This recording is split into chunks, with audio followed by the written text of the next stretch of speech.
राधे राधे महाराज जी। महाराज जी, यश नहीं मिलता जिंदगी में, कितना भी कर लो, किसी के लिए भी कर लो, यश प्राप्ति नहीं हो रही। किसको कर? यश चाहिए क्या आपको? यश चाहिए? राधा नाम जप करो, डट के राधा नाम जप करो। जितना राधा नाम जप करोगी ना, बिस्तरे सब जग बिमल कीरति साधु संगति नाटरे, बास वृंदा विपिन पावे श्री राधिका जो कृपा करे। जपो नाम। देखो प्रेमानंद जी बनने में कितने जीवन लगेंगे? अब ये तो श्री जी जाने, श्री जी का खेल है कि कई जन्म से प्रेमानंद का चक्कर चल रहा है उनके चरणों में। पर हम ये जरूर जानते हैं, यदि विशुद्ध कीर्ति चाहनी है तो भगवान के नाम में प्रीति कर लो। बिस्तर सब जग विमल कीरति साधु संगति नाटरे, बास वृंदा विपिन पावे श्री राधिका जो कृपा। आप समझते हो कि कुछ 10-5 रुपया के केला दान करके हम यश कीर्ति प्राप्त कर ले, तो ऐसे नहीं होना है। जब डट के तपस्या की जाती है और भजन होता है तब हम चाहते नहीं हैं, हमने चाह नहीं की। ये यूट्यूब में डालना कीर्ति के लिए डालना नहीं हुआ। हमारा इतना सख्त शासन था हितधाम में शुरुआत में कि आप मोबाइल से भी टेप नहीं कर सकते। बोले महाराज जी, बात यह कि आप जो बोलते हैं उसे जब हम कई बार सुनते हैं तो विशेष लाभ प्राप्त होता है। तो हम कहा अगर लाभ प्राप्त हो रहा है तो फिर छूट है। और ये यूट्यूब में इसलिए डालने लगे कि लोगों को लाभ मिले। तो भगवान की कृपा से आज हमारे नवयुवक भाई काफ़ी मात्रा में अपने स्वभाव को, अपने आदतों को छोड़कर गंदी आदतों को अच्छी आदतों में, तो इसका बड़ा लाभ मिला कि आज हमारे भारत में, आज हमारे विश्व में आध्यात्मिक सुधार शुरू हो रहा है, आध्यात्मिक परिवर्तन हो रहा है। कुछ ना, अगर 100 में 1 भी सुधर जाए तो यहाँ बैठे बैठे बात कर रहे हैं, बहुत बड़ा लाभ है, बहुत बड़ा लाभ है। तो ये जो हम यश कीर्ति के लिए नहीं, हम तो भगवत यश जाए लोगों के कानों में, इसलिए शुरू किया था। करें करावें आप सब, जने बढ़ाई दें श्री किशोरी जी को ये जैसी। तो अगर यश चाहिए तो किशोरी जी से मिलो। बिना किशोरी जी को, किशोरी जी के अधीन है लालजू, और लालजू का समस्त ब्रह्मांड है। जाके अधीन सदाई सांवरो या ब्रज को सिरताज, हमारे माई श्यामाजू को राज। लालन तेरे याधीन सुनरी सखी हो सांच कहत हो, तू जल है ये मीन, तू जल है ये मीन, लालन तेरे याधीन। तेरे ही रस बस श्याम सुंदर वर, जाचत हैं ज्यों दीन, लालन तेरे याधीन। यदि राधा राधा राधा राधा तो लाडली जी का कृपा प्रसाद बढ़ेगा, यश हो जाएगा। ठीक है ना, इस जन्म में सही तो अगले जन्म में सही, पर खूब नाम जप करो तो मंगल होगा जी। मुकुल जी, महाराज जी, हमारे जीवन में विनम्रता का क्या महत्व है? बहुत बड़ा महत्व है। अगर विनम्र नहीं रहोगे तो आसुरी प्रवृत्ति आपके अंदर हावी हो जाएगी।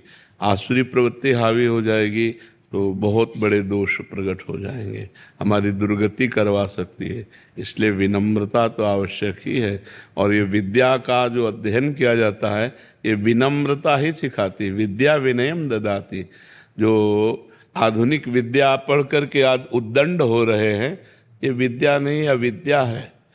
वास्तविक विद्या तो वही है जो कम से कम माता पिता के चरणों में झुकना, गुरुजनों के चरणों में झुकना। जिससे बात करो तो आदमी सोचे कि हमने किसी आदमी से बात की है। बात करे तो जिससे देखो उद्दंडता, अहंकार भरा बर्ताव, ये सब आसुरी प्रवृत्तियां बढ़ रही हैं। बिना विनय के तो जीवन, मनुष्य जीवन फिर असुर जीवन है। विनय ही नहीं है तो फिर जीवन क्या है, वो असुर जीवन है। इसलिए विनय का तो बहुत बड़ा महत्व है।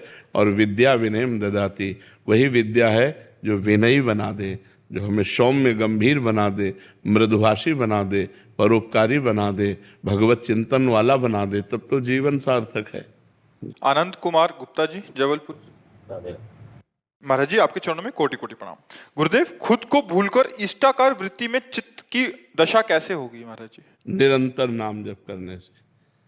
जब हर पल बार बार जहाँ मन जाए वहाँ से हटा करके नाम में लगाना, बार बार जहाँ मन जाए वहीं प्रभु को देखना। जिस वस्तु, व्यक्ति, स्थान में जहाँ मन जाए वहीं प्रभु को देख। इष्टाकार करना है ना, तो जहाँ जहाँ मन, जब ये सृष्टि नहीं थी तो भगवान थे, जब ये सृष्टि नहीं रहेगी तो भगवान रहेंगे। तो बीच में कौन है?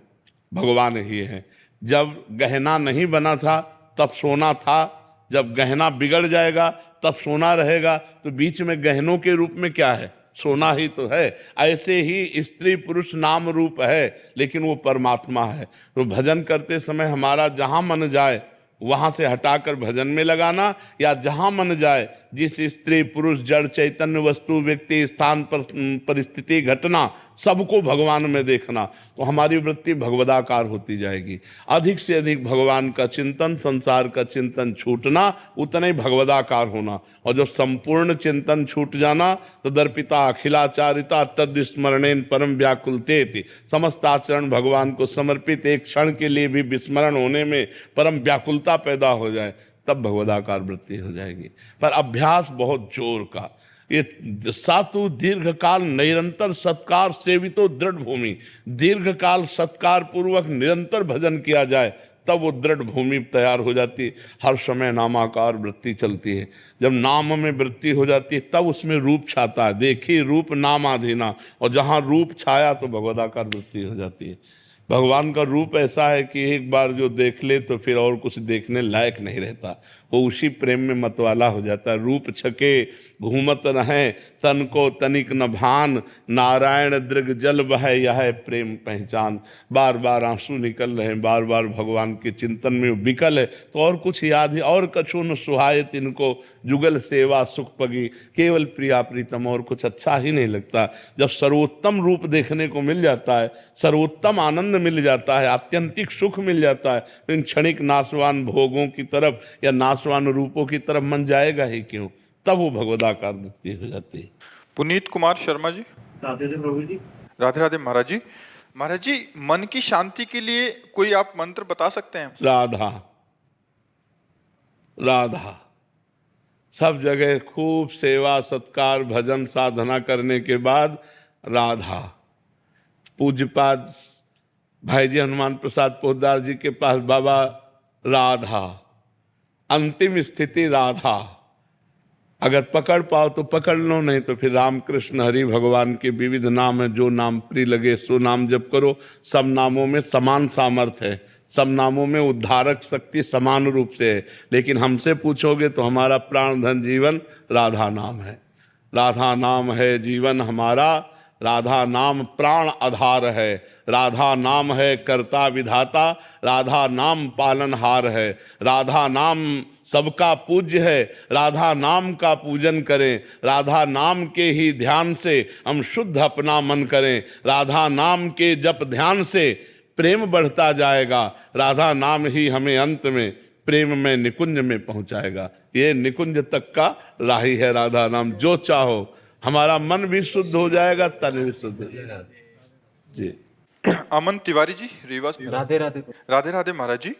गुरु जी, परिवार भाई मित्र के साथ हमारे रिश्ते हमेशा प्यार भरे रहे हैं, इसके लिए क्या प्रयास करना चाहिए? यदि इन रिश्तों में कभी लड़ाई या मनमुख भाव आ जाए तो ऐसे में कैसे सही? वैसे बच्चा, बिना भगवत भाव के कोई भी रिश्ता पुष्ट नहीं रहेगा, क्योंकि कभी प्रतिकूलता उधर से आएगी तो आपका मन निराश हो जाएगा कि इतनी अनुकूलता देने के बाद भी इतनी प्रतिकूलता।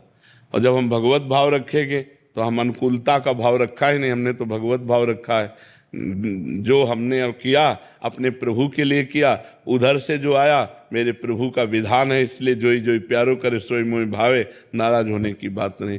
किसी भी रिश्ते में किसी भी व्यक्ति से द्वेष या नाराजगी तभी होती है जब हमारी अनुकूलता या प्रतिकूलता की भावना होती है। और जब भगवत भावना होती है तो उमा जे राम चरण रत विगत काम मद को निज प्रभु में देखें जगत, तो कहीं सन करें विरोध। सब में अपने प्रभु को देखता है तो फिर विरोध वो किसी से नहीं करता है। अपने संबंधों की दृढ़ता के लिए सब में भगवत भावना करना अत्यंत आवश्यक है। अपने संबंधों को परम पवित्र बना करके भगवान की प्राप्ति कराने की सामर्थ्य इस समता में है, भगवत दर्शन में, भगवत भाव में है। जब तक भगवत भाव नहीं आएगा तो इन संबंधों का कोई महत्व नहीं। हम आपको बहुत प्यार करते हैं, कल हम मर गए या आपका शरीर पूरा हो गया तो क्या संबंध, लेकिन हमने यदि भगवान माना है तो थे, हैं और रहेंगे। बस भगवान थे, हैं और रहेंगे, ये बात समझ लीजिए। नवीन पटानी जी दुबई से। जी राधे राधे महाराज जी। महाराज जी, ये प्रश्न बहुत सारे ऐसे जनों का है जो जिनके जीवन का कोई उद्देश्य नहीं है, भक्ति भाव भी नहीं है। इनका भाव आगे यही है, ये कह रहे हैं कि जीवन का स्पष्ट उद्देश्य नहीं है। मैं नौकरी करता हूँ और समय बिताने के लिए रोजाना कुछ काम भी करता हूँ और ज्यादा करता हूँ, मेरे पास कोई उद्देश्य नहीं है। पर मेरे को अभी जब लगता है कि मैं रिटायर होऊंगा तो उसके बाद मैं करूंगा क्या। हम ये आप पूरा आपसे दिन- पूछना चाहते हैं कि पढ़ लिख करके नौकरी किसके लिए की? धन के लिए। धन किसके लिए? जीने के लिए। लेकिन जी किसके लिए रहे हो? अब इसका उत्तर दे दीजिए, जी किसके लिए रहे हो? यदि आपके जीवन में भगवान नहीं है, आपके जीवन में प्रेम नहीं है, आपके जीवन में सच्चिदानंद नहीं, तो फिर वो यही क्रम कि जी रहे हैं रुपया कमाने के लिए, रुपया कमा रहे, जीने के लिए जी रहे, भोगों के लिए रुपया कमा, तो ये तो सब नाशवान चक्र। व्यवहारिक बुद्धि में इसका उत्तर होगा, अगर अध्यात्म नहीं है कि परिवार बच्चों के लिए, तो इसलिए तो नाशवान खेले, तो स्वाप्निक खेल, इसमें कुछ सत्य नहीं है। हाँ बहुत पैसा कमाऊं बच्चे। हाँ ठीक है, बहुत बढ़िया है, लेकिन मरोगे तब इसके बाद क्या है? दुनिया में लाखों का मेला जुड़ा, हंसा जब जब उड़ा, कोई साथी नहीं। उस समय बोलिए, उस समय नाम साथी है। आज बहुत सुंदर भगवत चर्चा सत्संग में हुई थी कि जिसका मन भगवान में बस में नहीं हुआ, नहीं लगता, और वो थोड़ा बड़ा भजन करता है, सत्संग करता है, और तो उसकी गति क्या होगी? भगवान में मन लग जाए तो भगवत प्राप्ति हो जाए। लेकिन जब मन जितेंद्रिय नहीं, ना इंद्रिय वश में, ना मन वश में है, और ना मन भगवान में पूर्ण रूप से लगा है, लेकिन वो भजन साधन कर रहा है, नाम जप कर रहा है, सत्संग सुन रहा है, पाठ कर रहा है, तो भगवान ने कहा उसकी दुर्गति नहीं हो सकती, उसका पतन नहीं हो सकता। वो श्रीमान कुलवान धनवानों के यहाँ उसका जन्म होगा, और ऐसा भक्ति का माहौल होगा कि अगले जन्म से भगवत प्राप्ति हो जाएगी। तो हमें लगता है कि हमारे जीवन का उद्देश्य भगवान की प्राप्ति होना चाहिए। या भगवान से मतलब नहीं रख पा रहे हो, मान लो अभी इतनी पवित्रता नहीं, तो इतना तो हो जाए कि मनुष्य बनाऊं तो सुअर कुत्ता न बनूं। इतना तो उद्देश्य हो ही जाए, तो कम से कम हम इतना भजन तो कर ले कि हमें फिर मनुष्य शरीर मिले और हम फिर अच्छे कर्म करें और भगवान को रिझा लें। तो इसलिए भजन करो, इसलिए भजन करो कि ये जो पदवी मिली है, जो सुख सुविधा मिली है, जो मनुष्य शरीर मिला है, ये दोबारा भी मिल जाए, क्योंकि ये पुण्य बल से मिला है, भगवान की कृपा बल से मिला है। तो दोनों बल हमारे पास हो, पुण्य बल भी हो और भगवान का कृपा बल हो। तो नाम जप से बढ़कर कोई पुण्य नहीं। अगर हमारे पास 100 रुपया है तो हम 1 रुपया किसी गरीब की सेवा में लगाने की भी सोचें, क्योंकि जो 100 रुपया अभी मिले, अगर 1 रुपया जमा हो जाएगा तो आगे हमें मिलेगा। और नाम जप कर रहे हैं इसलिए भगवान की कृपा हमें प्राप्त होगी। तो 2 कार्य, एक परोपकार और एक नाम जप, ये 2 कार्य जीवन में कर लो। हर व्यक्ति को करना चाहिए। भाई बैंक बैलेंस क्यों करते हो? आगे के लिए करते हो ना, लेकिन इस शरीर के आगे की बात सोचो। अब वो सोच ही नहीं है, ये सोच केवल भारत में है, मरने के बाद क्या होगा, इस बात को केवल भारत के ब्रह्म ऋषियों ने जगाया है, नहीं तो और तो बस जियो खाओ मरो। तो हमें लगता है जीवन को सार्थक करने के लिए नाम जप और परोपकार अवश्य करना चाहिए। परोपकार बहुत बड़ा धर्म है, परहित सरिस धर्म नहीं है।